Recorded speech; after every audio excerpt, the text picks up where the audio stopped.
कहानी शुरू होती है एक शरारती लेकिन बेहद चालाक लड़के थियो से, जो पढ़ाई से ज्यादा अपनी चालाकियों के लिए जाना जाता था। एक दिन छत पर खड़े होकर वो मजाक में केले का छिलका नीचे फेंकता है, लेकिन वो हवा में ही गायब हो जाता है। पहले तो उसे यकीन नहीं होता, लेकिन जब वो बार बार चीजें फेंक कर चेक करता है तो उसे समझ आता है कि वहां कोई रहस्यमयी टाइम पोर्टल है।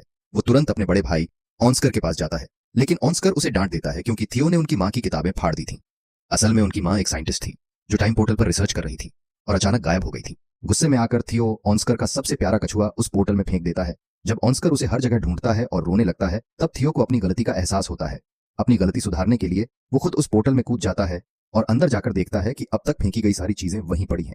वह कछुए को ढूंढकर वापस ले आता है, लेकिन असली झटका अगली सुबह मिलता है। थियो अभी भी बच्चा ही है, लेकिन उसका भाई ऑन्स्कर अब बड़ा होकर एक फिजिक्स प्रोफेसर बन चुका है। दरअसल थियो सीधे 1990 से 2022 में पहुंच चुका था। अब दोनों को समझ आता है कि यह सिर्फ मजाक नहीं बल्कि असली टाइम ट्रैवल है। लेकिन सबसे बड़ी समस्या ये थी कि अब वो पोर्टल गायब हो चुका था। थियो वापस अपने समय में जाना चाहता है, लेकिन रास्ता बंद हो चुका है। तब ऑन्स्कर फैसला करता है कि वो किसी भी हाल में नया पोर्टल ढूंढेगा।